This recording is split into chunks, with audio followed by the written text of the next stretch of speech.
dadka ay wada yaacayaan oo ay wataan qaar dhabarka ay ku wataan mariyo ay ku seexdaan wax ay cabaan raashin qof walba wuxuu qaadi karo ilmahooda gacmaha ay haystaan meeshii dagaal badan ka socday markii dagaalka iyo xabadda ay isku dhacaysana dadka way seexanayeen oo dhulkay seexanayeen waxa aan dagaalamayn oo shicibka ah dadka kale oo isdagaalaya markay xabadda isdhaafsadaan oo kala tagaan na waa ka kacaynay. In 1991, Somalia erupted in civil war.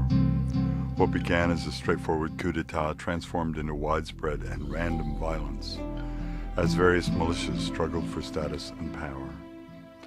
Nasra was 10 years old at the time and living in Mogadishu, Somalia's capital city. Marka laamigii anagoo marayna bay xabadii isku bilaabatay marka gabar weyn aan la socotay anaga saddexdeena kala gabdhay yar ahayn gabadhii waxay dhahdeenay dhulka seexda wayna qabatay dhulkayna seexisay xabadii markay dhamaatay laamiga geestiisa anagoo marayno gabar walaashay oo gaari saaran baan aragtay gabadhii walaashayna ka haysay. When the war erupted, Nasra's family was in a compound protected by soldiers and family members. When the compound was overrun, people were confused. Nasra was separated from her family, but another young girl helped her survive. Intayn dumarka iyo caruurta iyo wixii raga oo gaari wadi karo gaariyaashii baa dadkii ka buuxsameen aniga saddex qof aan ku jirno waan cararnay waxaan aadnay meel duur ah galabtii dhan waa sii soconay waa lugeynay anagoo on iyo gaajo intaba ay nahayso waan iska soconay habeenkii meel duur cidla ahaan seexanay. Once she was rescued by her sister and reunited with her family, the group joined the exodus out of Mogadishu. The family moved west to Bardera, where they hoped the fighting would not be so ferocious. subaxdii waagi markuu bari anaga banaanka u baxnaa meelahan soo fiirinaa waxa aragnay dadkii oo wada meed dadkii banaanka wada yaalo. Because of Somalia's strategic position in the Indian Ocean, the Siad Barre regime was supported by both the Soviet Union and the United States at various times during the Cold War. As a result, the country held large caches of weapons. Once the government was overthrown, those weapons became available to various factions throughout the country. Mid baas soo kuwatay bahal yar oo bumba camal oo naabaal la dhaho oo gaanjada inta laga jaro markii meel lagu dhuftana uu ololina meesha dhan uu gubay gaarigan nalalka gaariyaasha loo damiyo meesha marka waxa waaye waa dhagax gaarigu ma socon karo gaariyaasha tartiib loo waday ad siro meel lagu waday saas loo xabaday soo rideen dhash ninkii naabaalka haystay gaanjadu intuu ka goostay wuxuu ku riday beer dhinaceeda beertu isla oloshay kala dhinaca kale ku riday kan iyo kan markay labadoodii kala rideen oo beerihii ay ololeen beerihii ileen ku dhex jiraan dadkii nala dagaalamay Ameerika waa la soo qabtay soo noqdaan la way soo noqdeen way noo imaadeen annageena soo raadsadeen qoryihii bay taageen qoryihii iska keenay la dhahay waa laga aruuriyay waa la wareystay waxa la dhahay hay maxaa meeshaan idin annaga meeshaan dadka ku dhici jirnay wixii meeshaas ka soo dhaaqo halkaan soo mar waxaan u abaday jirnay malahan dad baa dhaawac naga ah waana layseen oo tuuladana waa idinka gubeynaa hadda dadka muslimka oo bini'aadanka oo meesha maxaan ku yiraahdaa maraya ama cararaya aad saan u galeysaan tuuladana waa idinka gubeynaa idinkana waa idin leynaynaa maya dadambana ma dilayno idinkana dawlad baa tihiin amaana idin siinaynaa anaga sideen ku soo marnay meesha gadaashin dad badan ay ku laayeen horteena waaba ku dhameeyeen alxamdulillah ilaahay na soo badbaadiyay anaga baar dheer imaanay baar dheer iska degnay. Nearly all Somali men in the diaspora say that it's the women who saved us. They mean that the women rescued the children and handed down the religion and the culture to the next generation. Haddii ilmaha ay noqoto qaar in laga tago ama laga cararo ama waalidkiisa ay dhintaan waxa culture-keena ah ama dhaqankeena ah ama diinteena ah in qofka muslimka oo dariskiisa ah ama qof walba oo bini'aadan uu korsado ilmahaas oo soo qaato dagaalkii sokeeye ka dhacay Soomaaliya hooyooyin badan hadii ayna jiri lahayn ma badbaadi lahayn caruurta in badan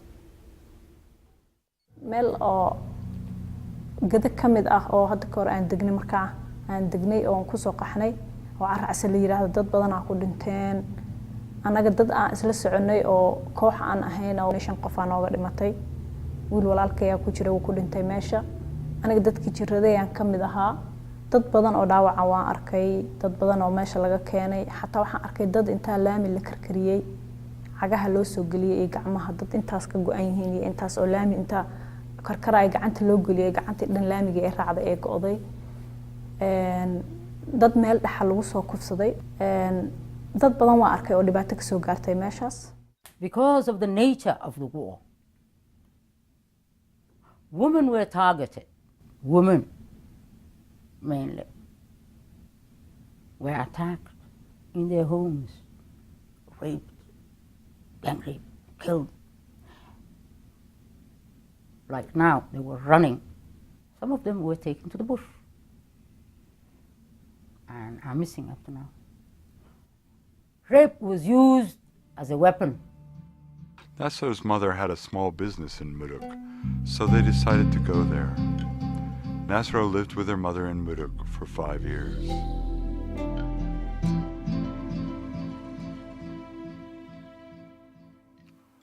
According to the U.S. State Department and the Geneva Convention, a refugee is a person who crosses an international border because of safety. A refugee must have a well-founded fear of persecution. Immigrants migrate for economic reasons. Soomaliya waxaan u go'aansaday inaan ka soo tago. Waxaan ahaa qof shabaab ah.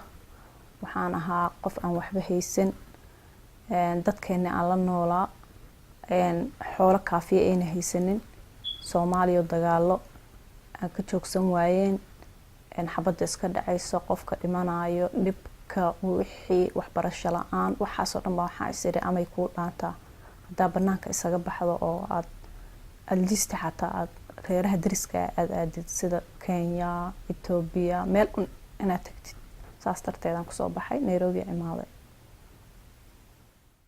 waxaan isbaranay wiilkayga abiis asagoo ka ganacsada shidaal walna asaga Bambaaso deganaa Bambaaso u tagay maxaan ku yiraahdaa booqash ahaan ugu tagay Bambaaso anagu joogno aan si fiican iskula sheekaysanay process ay soo baxay processka intuusan ii soo bixin ka hor ismehersan processka asaga igulama jiro asagina ma socdo wax kale ma haysto marka waxay noqotay in asagii la joogo oo meeshii aan processkii ka haro oo asagii aan la guri galo iska deganaado iyo in aan soo baxo labadaas ay sinaatay marka ilaahay amris qadartu waxay ku noqotay inta processka ku jiray inaan wiilkayga warkiisa yeesho asagaan u tagay waxaan ku yiraahday arintaas ay jirto waxay noqonaysaa inaan reerkay ka haro oo aanay la dhaho waa la miskaray meel aad la yaqaan way dhuntay wuxuu yiri aniga hadii aad processka ku jirtid ka hatid aniga iima hareysid adna guriga hooyada ay aadaysaa taas qalbigay ka guy weyday ninkii sidii aan uga tagay waa iska tagay ii hagaagtay ala kulli hal waa soo baxay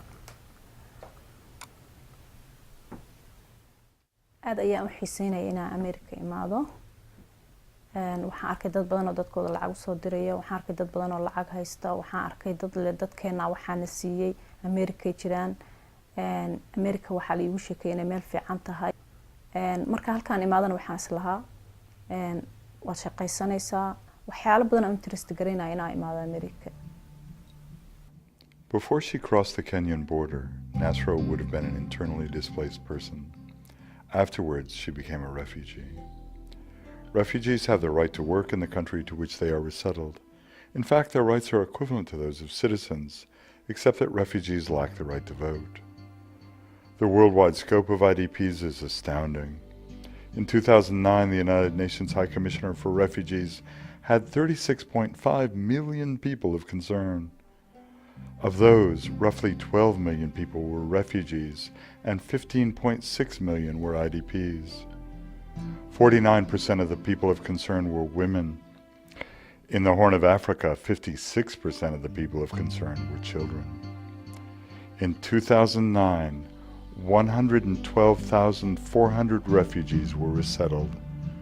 79,000 refugees were resettled to the United States. In 2008, 1,354 refugees were resettled to Ohio. Alhamdulillah Rabbil Alamin markii Ilaahay uu na keenay Ameerika aan soo degnay airportka waxaan dareemay qabow inkastoona bannaanka markaa u jeedin markii nala keenay xaafadii naloo kireeyey walaalkii noo kireeyey waxay noqotay 2 qol annagana dad badan baan ahayn dadkii intoodii kale 2 qol baa la geeyay annagoo 3 gabdhood oo nala kireeyey xaafad kale nala geeyey bannaankii waa barafkana weligay ma arkay barafkii haba ahaadee waaba waxaan lagu socon karin oo qabow badan oo lafaha kaa gelaayo oo inaad 10 shay gashatid ma ahane aan anigu hadda uma baranin haddaan 10 shay gashta xataa qabowga istil waa dareemaya marka dhibaato badan aan kala kulannay maalmihii ugu horeysay inkastoo walaalkeena kaxaynayay meelaha socialkana geynayay haddana wixii dantaas weynahoo aan anagu ku kala bixi lahayn in naloo qabto ma ahane ama cayrta hana geeyaan ama wax meel ha noo qaadaan laakiin wax dan oo kala umaan soo qabsan jirin. The Somali community in Columbus, Ohio is the second largest in the United States. Approximately 40,000 Somalis live here. Nevertheless, Nasra's sense of isolation is typical of new arrivals who lack transportation. Somalis are a very social people who come from large families. It is unusual to be alone at any time during the day. However, Nasra was finding herself alone much of the time in a world where she did not speak the language and did not know how to get around. Also, when Nasra first arrived, she felt cold for the first time.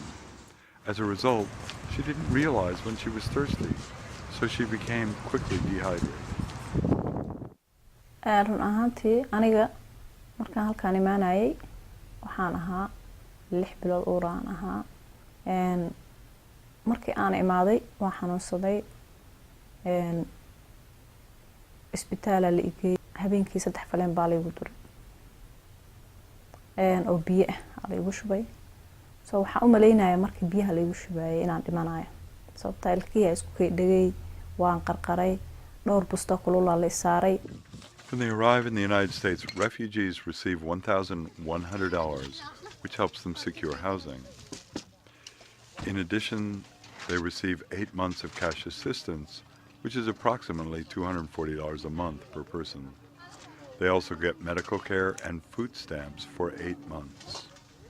Moreover, refugees have access to the welfare system in the same fashion as an American citizen. This includes access to low-income housing.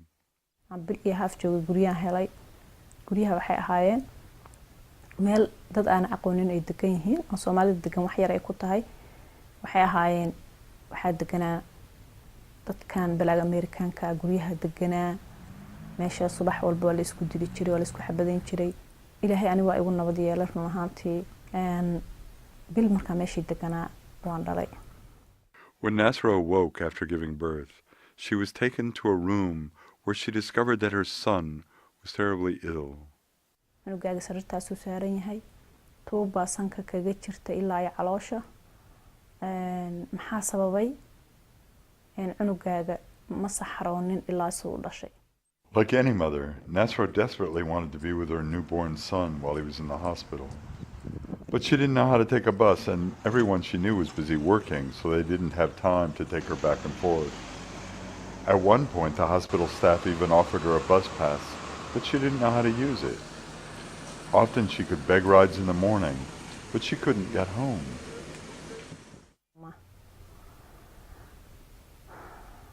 Alhamdulillah Rabbil Alamin markii isbitaalka ka soo baxay ka bacdi waxaan ku noqday gurigeygii meeshaas iska deganaa meeshaas markii aan 2 bari ama 3 bari jooga ama mar bishu dhamaato biilasha aan iska bixinayaan qof waxaan jiray runtii dhib badan baan kala kulmay Ameerika. The unemployment rate for refugees during their second year in the United States is nearly 46%. After 5 years, the unemployment rate for refugees is 16%, nearly twice the national average. Moreover, almost all refugees must work in entry-level positions for much of their lives.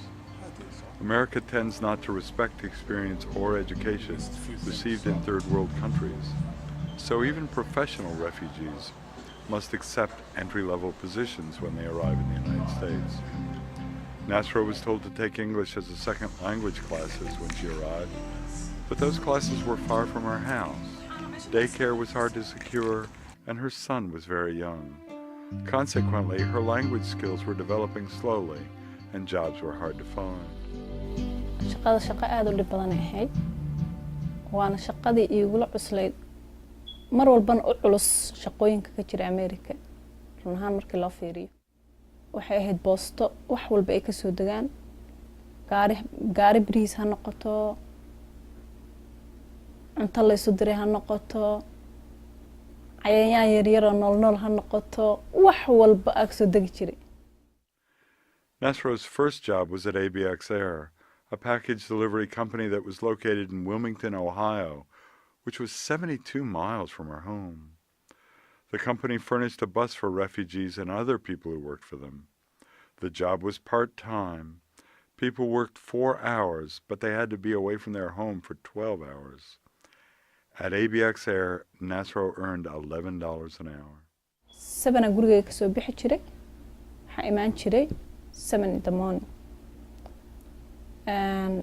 Habeenkii oo dhan waan soo jeedi jiray. 4 saac ayaan ahayd shaqada.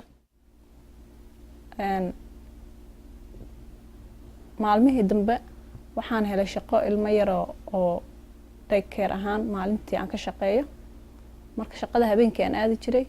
subaxdina ilmaan hayn jiray ima suurtagal jiray inaan seexdo marka hurdada ay igu yareyd badanaa waxaan seexan jiray baska markaa uu sii socdo on koro hal saac baruna sii wadi jiray marka soo socdaan hal saac barka aan sii socdo iyo hal saac barkaan soo socdo gaariga baska dhexdiisa aan ku seexan jiray. After her daughter was born, Nasra got a job in the warehouse of Stephen Barry, a clothing retailer. Her rate of pay was slightly less, $9.75 an hour, but she worked 8 hours. The warehouse was actually in Columbus and therefore much closer to Nasra's home. lacag fiican aan ka sameeyay gurigayga kiradiisa iska bixin jiray korontadeeda 200 aan bixin jiray gurigayga 300 aan bixin jiray carruurtayda waxaan ku bixin jiray 250 gaarigayga canshuurskiisa 150 aan bixin jiray taleefankayga aan bixin jiray maasha Allah hooyaday aan lacag uga dirsan jiray. My colleague and I decided that maybe one way of expressing this is to look at is to use an idea called relative privilege. Sociologists have an idea that we call relative deprivation, and that is when one feels that they're if one is comparing oneself to a group that has more than they do, then they feel relatively deprived. But the young Somalis we interviewed really use as their reference group the Somali immigrants or refugees that they left behind in refugee camps in Kenya, and they recognize the young people here in Columbus recognize that they do have a lot of advantages compared with those who are left behind in Africa. And so they feel fortunate to be here, and they express that in terms of denying any impact of discrimination in their lives. In spite of the fact that she makes so little money, Nasra, like most refugees, still feels the need to send money home. Currently, Somalia and the whole of East Africa is suffering from drought-induced famine. Approximately 3.5 million people are at risk of dying in Somalia. 12.4 million people are at risk in the whole of East Africa. In spite of the fact that Somalia still lacks a functioning government, the Hawala, or Somali money wiring services, will faithfully deliver money anywhere in the country or even in the refugee camps.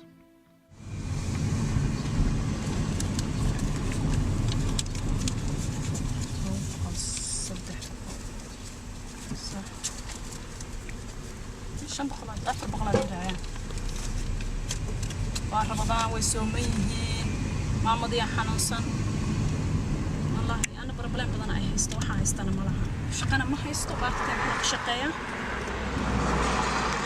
أيضا وحس كل أضاء أمريكا جبت معك مصور ويسكو بالعين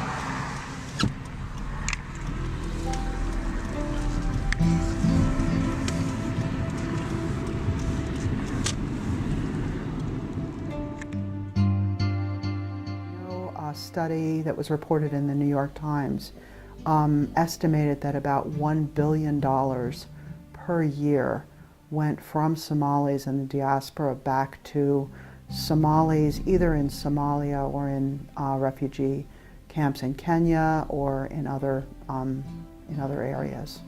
So $1 billion a year. Wow. Mm-hmm.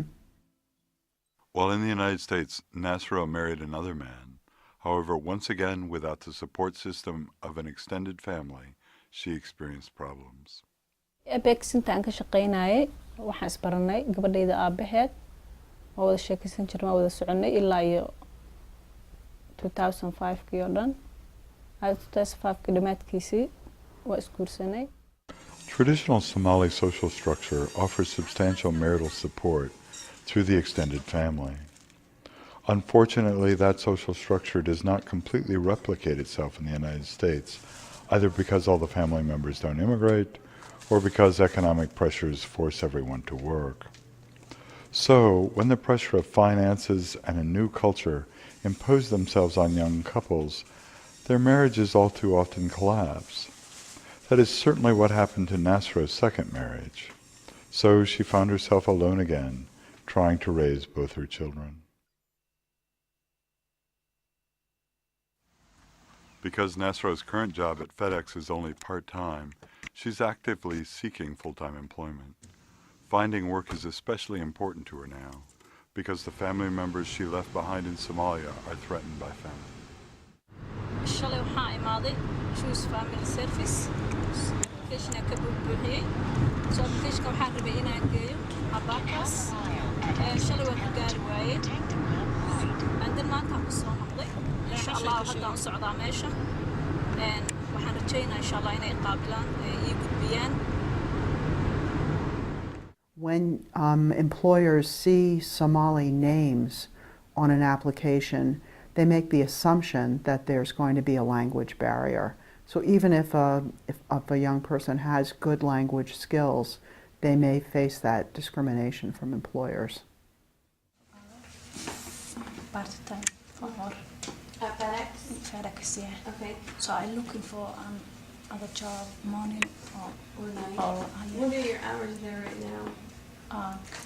I started 4, Okay. I finished to 8.